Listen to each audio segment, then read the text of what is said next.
जय नीम करोली महाराज जी। नीम करोली बाबा के कई चमत्कारी किस्से आपने सुने होंगे। उनका जीवन चमत्कारों से भरा हुआ है।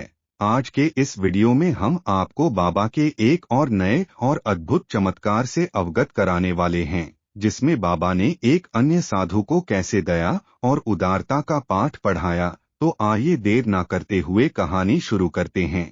एक दिन महाराज जी, जिन्हें नीम करोली बाबा के नाम से भी जाना जाता है, टहलते हुए एक साधु के आश्रम पहुंचे। पहले उन्होंने आश्रम का चक्कर लगाया और देखा कि साधु ने क्या क्या संजोया है। उन्होंने गायों, अनाज, आपूर्ति और भेंटों का निरीक्षण किया। फिर बाबाजी जी साधु के पास गए और पूछा, यहाँ कितनी गायें हैं, आय कितनी है और दूध कितना मिलता है। साधु ने प्रशंसा के स्वर में अपनी संपत्ति और आय का बखान किया और गायों से मिलने वाले दूध की मात्रा पर जोर दिया। महाराज जी ने धैर्यपूर्वक सुना और फिर अनुरोध किया, कृपया हमें एक गिलास दूध दें। महाराज जी के आश्चर्य का ठिकाना नहीं रहा जब साधु ने मना कर दिया। दूध कहाँ है बाबा? यहाँ कुछ भी नहीं है, साधु ने बेपरवाही से कहा। महाराज जी ने बिना थके फिर से एक गिलास दूध मांगा, लेकिन साधु ने लगातार मना किया।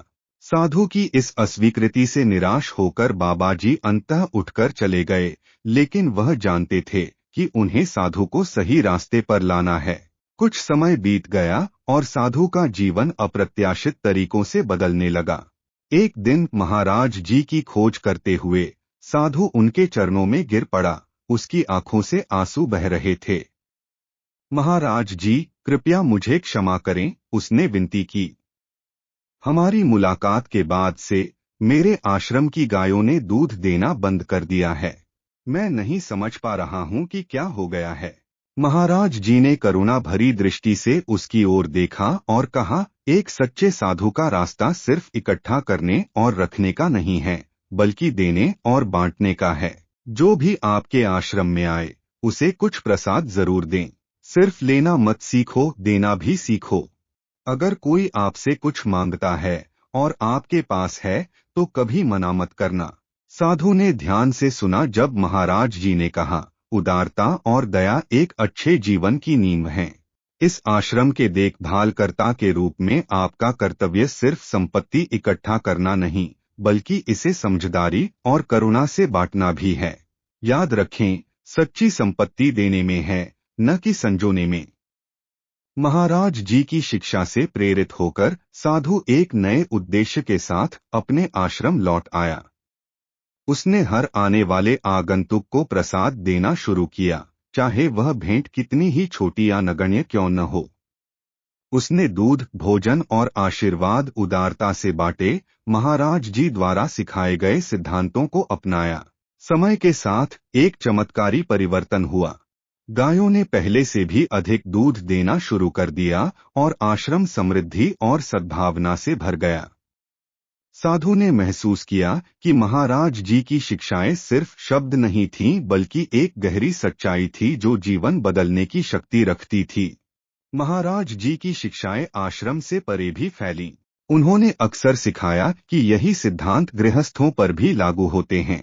जब भी कोई भक्त उनसे मिलता, वह कहते, साईं, मुझे इतना दे दो कि मैं भूखा न रहूं। साधु भूखा न रहे, उनका संदेश स्पष्ट था। हर किसी का कर्तव्य है कि वे अपनी आशीषों को बांटें, भूखों को खिलाएं और जरूरतमंदों की मदद करें। महाराज जी की उपस्थिति और शिक्षाएं अनगिनत भक्तों को प्रेरित करती रहीं। उनकी सरल लेकिन गहन बुद्धिमत्ता उन सभी के दिलों में गूंज उठी जो उनसे मिले।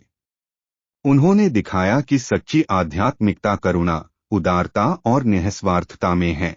निःस्वार्थ रूप से देने से ही सच्ची शांति और संतोष मिलता है। साधु का आश्रम क्षेत्र में उदारता और आशा का केंद्र बन गया। लोग दूर दूर से आशीर्वाद और प्रसाद प्राप्त करने आते, यह जानते हुए कि उनका स्वागत खुले दिल और देने वाले मन से होगा। महाराज जी का प्रभाव फैला और कई अन्य आश्रमों और घरों ने उनकी करुणा और उदारता की शिक्षाओं को अपनाया। बाबा नीम करोली की कहानी हम सभी को देने और बांटने के महत्व की याद दिलाती है। उनकी शिक्षाएं उन लोगों के दिलों में जीवित रहती हैं जो उनके सिद्धांतों का अभ्यास जारी रखते हैं, एक समय में एक उदारता के कार्य के साथ दुनिया को एक बेहतर, दयालु स्थान बनाते हैं।